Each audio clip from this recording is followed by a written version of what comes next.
स्वागत है दोस्तों, एक बार फिर आपके अपने YouTube चैनल रोजगारपुर पर। मैं यशवंत सिंह।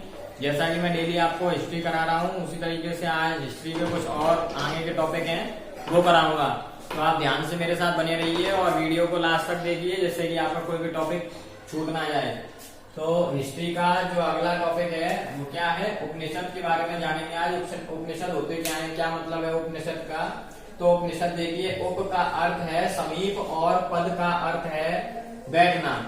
उप का अर्थ क्या है, समीप मतलब पास। इसका दूसरे भाषा में क्या कह सकते हैं, पास। समीप का मतलब पास, ठीक, पास। और पद का अर्थ है बैठना। पद का अर्थ क्या है, बैठना। अर्थात जिस रहस्य विद्या का ज्ञान गुरु के समीप बैठकर प्राप्त किया जाता है उसे उपनिषद कहते हैं। जिस रहस्य विद्या मतलब खुफिया एक शक्तियां है ना, जो ज्ञान दिया करते थे, का ज्ञान गुरु के समीप बैठकर प्राप्त किया जाता है उसे उपनिषद कहते हैं। गुरु मतलब एक तरीके से शिक्षक भी हो सकता है या आपका टीचर हो सकता है, उसके साथ बैठकर आपको ज्ञान की प्राप्ति होती है। जैसे कि अभी मैं आपको हिस्ट्री के बारे में बता रहा हूँ, तो हिस्ट्री आपका ज्ञान बढ़ रहा है, यानी आप इसके बारे में जान रहे हैं। तो इस तरीके से, और इसमें भी रहस्यमयी बातें हैं, लेकिन विद्या नहीं है, रहस्यमयी बातें हैं। तो रहस्यमयी विद्या का ज्ञान गुरु के समीप बैठकर प्राप्त किया जाता है उसे उपनिषद कहते हैं। क्या कहते हैं, उपनिषद कहते हैं। आप देखिए उपनिषद के कुछ पॉइंट हैं।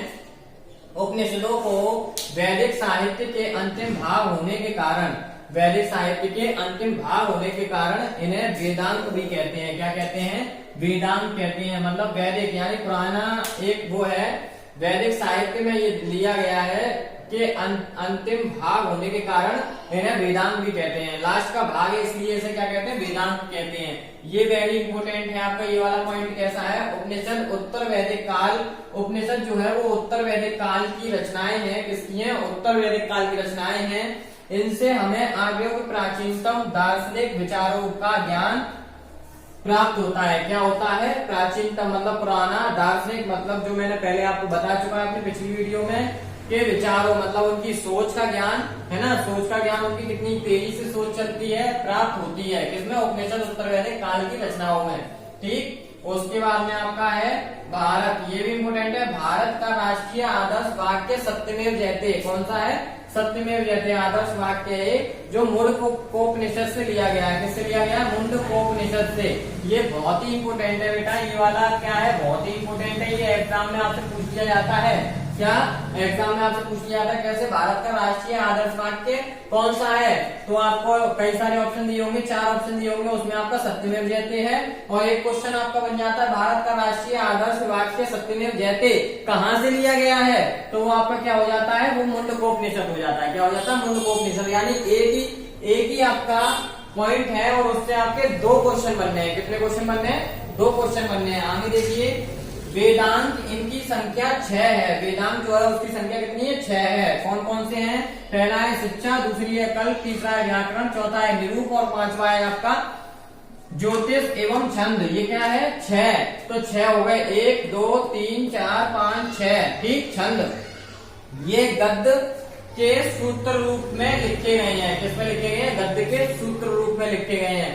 मतलब शिक्षा, कल्प, व्याकरण आप जानते हैं, निरूप, ज्योतिष की किताब, और छंद अलंकार भी आप जानते हैं। ठीक, छंद अलंकार आपके होते हैं। उसके ये किसमें, वेदांत के 6 हैं। ये वेदांत के अंतर्गत आते हैं। यदि आपसे पूछ लिया जाए कि छंद किसके अंतर्गत आता है, तो वो आता है आपका वेदांत के अंतर्गत। व्याकरण किसके अंतर्गत आता है, तो वो आता है आपका वेदांत के अंतर्गत। निरूप किसके अंतर्गत आता है, तो वो भी आपका वेदांत के अंतर्गत आता है। इस तरीके से आपसे पूछ लिया जाए तो वो किसके अंतर्गत आते हैं, सभी वेदांत के अंतर्गत। ठीक, क्लियर हो रही बात।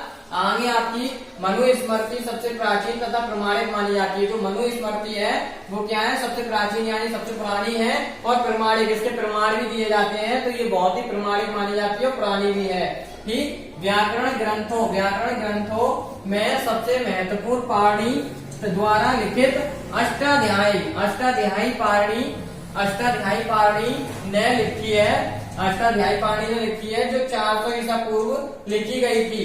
400 ईसा पूर्व लिखी गई है। मीन्स जो आपका व्याकरण ग्रंथ है, व्याकरण जो होती है भाषा आपकी, व्याकरण ग्रंथ है, वो सबसे महत्वपूर्ण पाणि द्वारा लिखित है। मतलब सबसे महत्वपूर्ण पाणि लिखी हुई है, जो किसने लिखी थी, अष्टाध्यायी पाणिनि ने लिखी थी, ये एक आपके एक राइटर हो गए, इनके द्वारा वो लिखी गई है कि जो 400 ईसा पूर्व पहले लिखी गई थी, 400 ईसा पूर्व वो लिख दी गई थी। क्लियर हो रही है बात। आगे आपका वैदिक साहित्य के बाद भारतीय साहित्य में रामायण और महाभारत की रचना लगभग 400 ईसा पूर्व मानी जाती है। मतलब रामायण और महाभारत जो है वो आपकी 400 ईसा पूर्व हो चुकी है, ये मानी जाती है। और इनके नाटक भी आपको दिखाए जाते हैं, इसकी बुक्स भी हैं, ठीक। तो इस तरीके से ये लिखी गई है। महाभारत एक वैदिक साहित्य के अंतर्गत ही आता है। उसके बाद महाभारत की रचना वेद व्यास, क्या महाभारत की रचना है वो किसके द्वारा की गई है? वेद व्यास के द्वारा की गई है। पहले इसमें 8800 श्लोक थे। कितने थे? 8800, यानी 8800 श्लोक थे। और इनका नाम जय संहिता, क्या जय संहिता, इनका नाम क्या था? जय संहिता था। इनका नाम क्या था? जय संहिता था। बाद में यह बढ़कर 24,000 श्लोक हो गया। बाद में ये बढ़कर क्या कितने हो गए? 24,000 श्लोक हो गए। कितने हो गए? 24,000। भारत नाम से प्रसिद्ध हुआ। और ये किसके नाम से प्रसिद्ध हुआ? भारत के नाम से प्रसिद्ध हुआ। जिसमें ये श्लोक हुए उसे किससे? भारत के नाम से इसे प्रसिद्ध हुआ ये, ठीक। तो ये वेद व्यास के द्वारा की गई थी। किसकी? महाभारत की रचना जो की गई थी वो वेद व्यास के द्वारा, मतलब वेद व्यास ने इसका पूरा वर्णन दिया है। आज की क्लास यही समाप्त होती है। आगे आपका अलग टॉपिक आएंगे, इसी से रिलेटेड सारा चल रहा है, पूरे एक ही नोट्स हैं, अदर कोई भी नहीं है। मतलब आपका ऋग्वेद, अथर्ववेद और सामवेद वो करा रहे थे हम, तो उसी के अंतर्गत ये आ रहा है, सारी कंडीशन उसी के अंतर्गत बन रही है। आगे की क्लास फिर अगेन आपके लिए आती है, बने रहिए हमारे साथ। धन्यवाद।